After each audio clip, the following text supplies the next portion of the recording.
शिष्य कहता है वाणी छट जाए उतनी ही रह जाए जितनी मेरे मन के साथ तालमेल है, सब सच, ऑथेंटिक, प्रमाणिक। और फिर प्रभु मेरा मन भी मेरी वाणी में स्थिर हो जाए। मैं तभी मन का उपयोग करूं जब वाणी की जरूरत हो। मैं तूलिका तभी उठाऊं जब चित्र बनाना हो,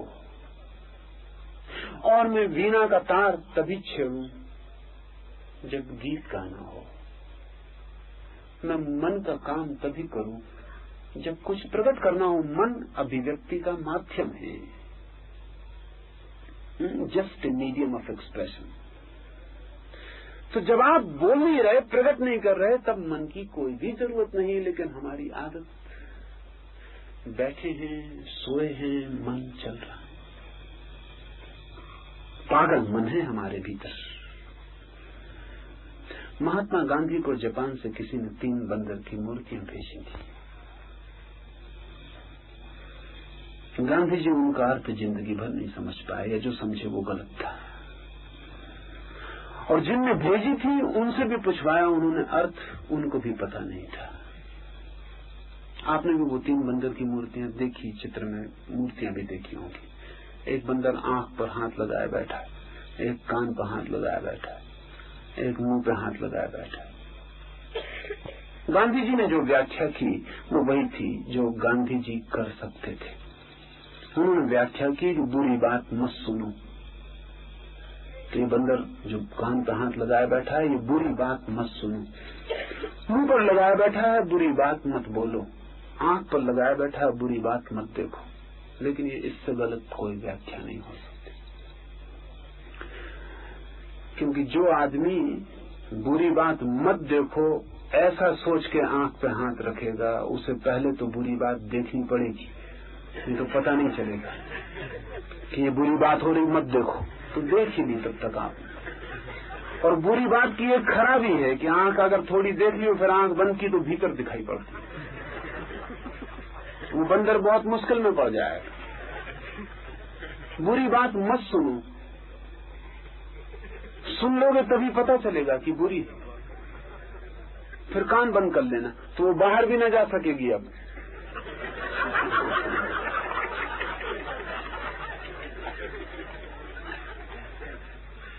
वो भीतर घूमेगी। नहीं, ये मतलब नहीं।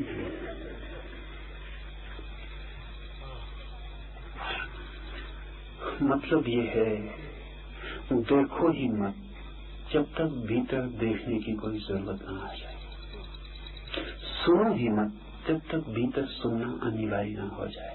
बोलो ही मत जब तक भीतर बोलना अनिवार्य न हो। ये बाहर से संबंधित नहीं है, लेकिन गांधी जी जैसे लोग सारी चीजें बाहर से ही समझते हैं। ये भीतर से संबंधित है। बुरी बात को अगर मुझे सुनने के लिए रुकना पड़े, वो तो बाहर वाले पर निर्भर है, वो कब बोल देगा। हो सकता है संगीत बजाना शुरू करे फिर गाली दे दे, तो क्या करिएगा। और अक्सर गाली देना हो तो संगीत से शुरू करना सुविधापूर्ण होता है,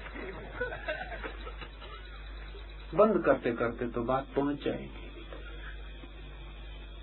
और ये तो बड़ी कमजोरी है कि बुरी बात सुनने से इतनी घबराहट हो। अगर बुरी बात सुनने से आप बुरे हो जाते हैं, तो बिना सुने आप पक्के बुरे हैं। इस तरह बचाना होगा। लेकिन ये मत सोचना कि ये बात बंदरों के लिए है। असल में वो जापान में परंपरागत बंदरों की मूर्ति बनाई जाती, क्योंकि जापान में कहा जाता रहा है कि आदमी का मन बंदर है। और जो भी थोड़ा सा मन को समझते हैं वो समझते हैं कि मन बंदर है। डार्विन तो बहुत बाद में समझा कि आदमी उससे पैदा हुआ है, लेकिन मन को समझने वाले सदा से ही जानते रहे हैं कि मन आदमी का बिल्कुल बंदर है। आपने बंदर को उछलते कूदते बेचैन हालत में देखा है? आपका मन उससे ज्यादा बेचैन हालत में उससे ज्यादा उछलता कूदता है। पूरे वक्त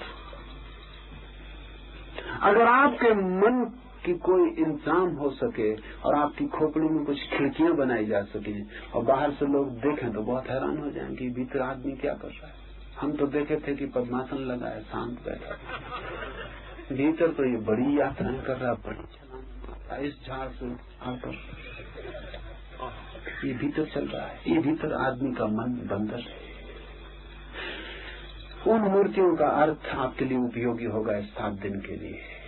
वो मत देखो, इसे देखने की कोई अनिवार्यता नहीं है। अब कैसा हम अजीब काम कर रहे हैं, रास्ते पे चले जा रहे हैं तो दंत मंजन का विज्ञापन है वो भी पढ़ रहे हैं, सिगरेट का विज्ञापन है वो भी पढ़ रहे हैं, साबुन का विज्ञापन है वो भी पढ़ रहे हैं। जैसे पढ़ाई लिखाई आपकी इसीलिए हुई थी